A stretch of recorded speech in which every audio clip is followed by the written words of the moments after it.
Hi guys! For today's video, we are back again sa pag-vlog after 2 years. And yun nga, akala ng iba, hiwalay na kami ni NK pero din yung akala ng iba. Ayan siya, nag-aayos. And for today's video nga, may mga ganap kami. And habang papunta kami doon sa ganap namin ni NK, ikwento namin sa inyo kung ano yung mga nangyari for the past 2 years na hindi kami nag-vlog. Akala ko na hindi kami nag-break. Tama yan, na hindi kami nag-vlog. Yung mga nangyari, typical na nangyayari sa bumuo ng pamilya. So, kinasal, nagkabahay, nagkaanak, tapos sobrang busy kasi nga hindi biro yung magkaanak. Alam mo yung mga ganong busy? So, yun yung mga reason kung bakit hindi kami nakakapag-vlog.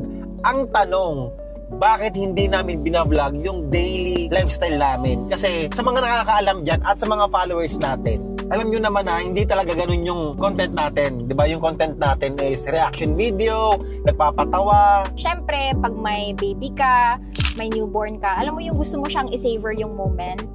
As a first-time parent, siguro mas naisip namin na mas kailangan kami ng baby namin and minsan lang sila maging baby, di ba? Ngayon, toddler na siya. Yun yung nangyari. So, the last 2 years, we've been really focused as parents and we're really happy.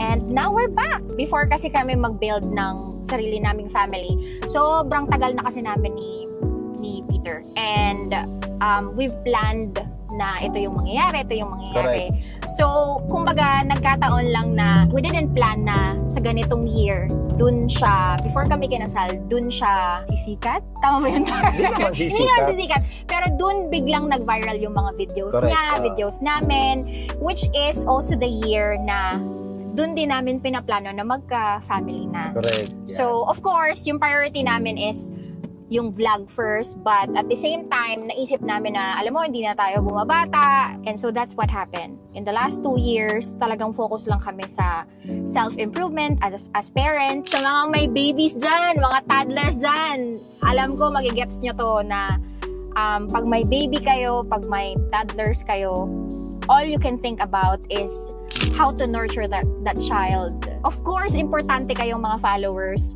Sobrang love ni Peter na mag-upload or whatever. Actually, madami siyang mga snippets, di ba? Ang dami mo videos na kina-capture. Like, he's really trying his best na kahit pa konti-konti.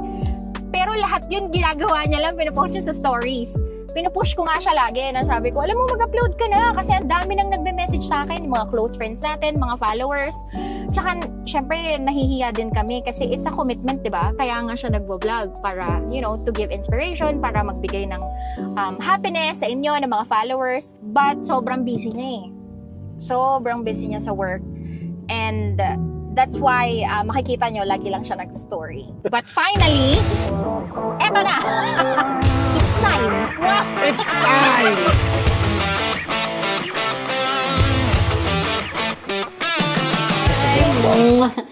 How's your morning? Nakatulog na ang ayos. Sabi nito eh, kailangan daw na. Ay, hello po.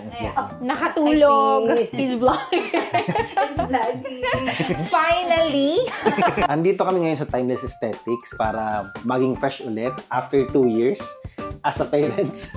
Di ba, NK? Kailan tayo naging fresh? Yun yung tanong.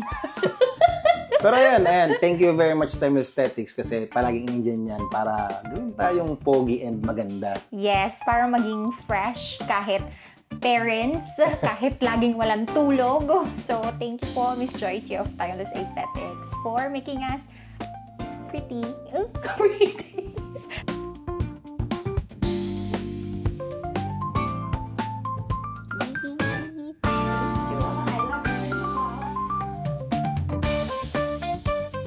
Ano po sa atin ngayon, ma'am? Lagyan natin to para mukha ka nagkatrabaho sa bakery. Gagawa po ako ng croissant. Yeah. Popular treatment here at the clinic besides the fat racing. Because the results are really obvious. First session pa lang, Yeah. like makikita mo na talaga yung results. Exactly.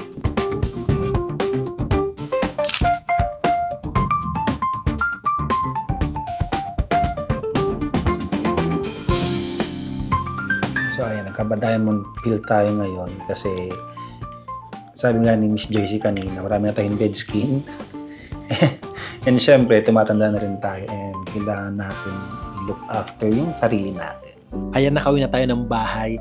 And medyo namamaga pa yung mukha ko, pero kung umabot ka man sa punto na to, maraming salamat. And sobrang saya ko kasi nakabalik kami ulit. And sana supportahan nyo pa rin kami ni NK sa bago naming journey as parent. And expect nyo na rin na itong mga vlogs or contents na i-release namin is more on family vlog.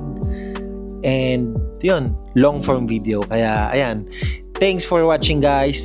Thanks for supporting again. Once again, peace.